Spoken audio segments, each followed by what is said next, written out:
Hello friends. आज हम प्रस्तावना के बारे में पढ़ेंगे और इससे कौन सा क्वेश्चंस आपके एग्जाम में पूछा जाता है, इससे रिलेटेड जितना भी क्वेश्चंस है उसको आज हम यहाँ पे डिस्कस करेंगे।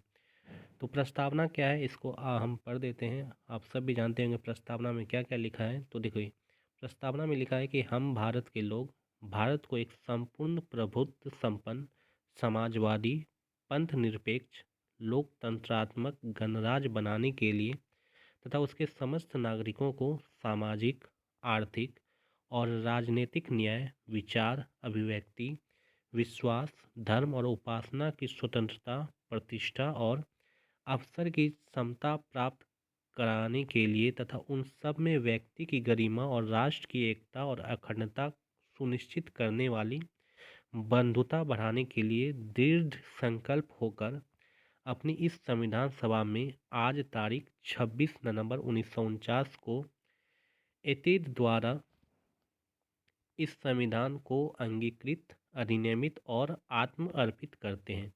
ये बातें जो है याद रखना है। जो भारतीय संविधान का जो प्रस्तावना है उसमें लिखा गया है।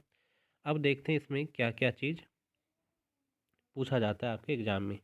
देखिए, सबसे पहले याद रखना है कि ये जो प्रस्तावना है इसका जो उद्देश्य प्रस्ताव के आधार पर याद रखना है, उद्देश्य प्रस्ताव के आधार पर संविधान सभा के संवैधानिक सलाहकार जो कि थे BN राव के द्वारा प्रस्तावना का प्रारूप तैयार किया गया था। अगर आपसे पूछा जाए किसके आधार पर जो है प्रस्तावना का प्रारूप तैयार किया गया था, तो उद्देश्य प्रस्ताव के आधार पर ही याद रखना है प्रस्तावना का प्रारूप तैयार किया था। और किसने किया था, तो एक BN राव थे, सदस्य थे। याद रखना, ये संवैधानिक सलाहकार थे BN राव, इन्होंने ही प्रारूप तैयार किया था प्रस्तावना का। नेक्स्ट याद रखना है, एक प्रख्यात संवैधानिक विशेषज्ञ हैं जिनका नाम है N.A. पालकीवाला। याद रखना, N.A. पालकीवाला ने प्रस्तावना को संविधान का परिपत्र कहा है या परिचय पत्र कहा है। तो ये एग्जाम में बहुत बार क्वेश्चन पूछा गया है कि किसने संविधान का परिचय पत्र कहा है प्रस्तावना को। तो याद रखना, प्रस्तावना को जो संविधान का परिचय पत्र है वो किसने कहा है, तो पालकीवाला ने। चलिए नेक्स्ट देखते हैं कि जो भारतीय संविधान की विशेषता है वो क्या क्या है। तो देखिए, भारतीय संविधान जो है वो लिखित एवं लोक निर्मित संविधान है और इसके बारे में याद रखना है कि ये विभिन्न संविधानों से उत्कृष्ट है, मतलब बहुत सारे देशों के संविधान से ये बना है। ये नम्न और अनम्न का मिश्रण भी है भारतीय संविधान। याद रखना, ये विश्व का सर्वाधिक लंबा और विस्तृत संविधान है। ये एकात्मक व संघात्मक शासन का सम्मिलित रूप है। और याद रखना, ये मौलिक अधिकारों की न्यायिक प्रकृति भी इस संविधान में है। नेक्स्ट है कि इस संविधान में याद रखना, स्वतंत्रता और निष्पक्ष न्याय प्रणाली के पूरा डिटेल में है।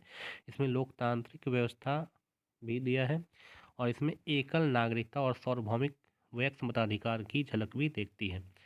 नेक्स्ट याद रखना है इस प्रस्तावना के बारे में कि 42वां संविधान संशोधन 1976 में क्या हुआ था कि प्रस्तावना में 3 नए शब्द जोड़े गए थे। कौन कौन? पंथ निरपेक्ष, समाजवादी और अखंडता। ये शब्द जोड़े गए थे किसमें? प्रस्तावना में। कब जोड़ा गया था? तो याद रखना है 1946 को। कब जोड़ा गया था? 1946 को। कौन सा संविधान संशोधन था? तो 42वां संविधान संशोधन था। नेक्स्ट याद रखना है, संविधान की जो प्रस्तावना है उसे संविधान की कुंजी भी कहा जाता है। अगर पूछा जाए संविधान की कुंजी किसे कहा जाता है, तो संविधान की प्रस्तावना को ही संविधान का कुंजी कहा जाता है। नेक्स्ट पॉइंट याद रखना है, प्रस्तावना संविधान का एक भाग है। केशवानंद भारती वाद 1973 में इसे संविधान का अंग माना गया था। याद रखना है कि संविधान का अंग माना गया है किसे? प्रस्तावना को। और किस में माना गया था? केशवानंद भारती वाद एक केस हुआ था 1973 में, इसके तहत याद रखना है प्रस्तावना को जो है संविधान का अंग माना गया है।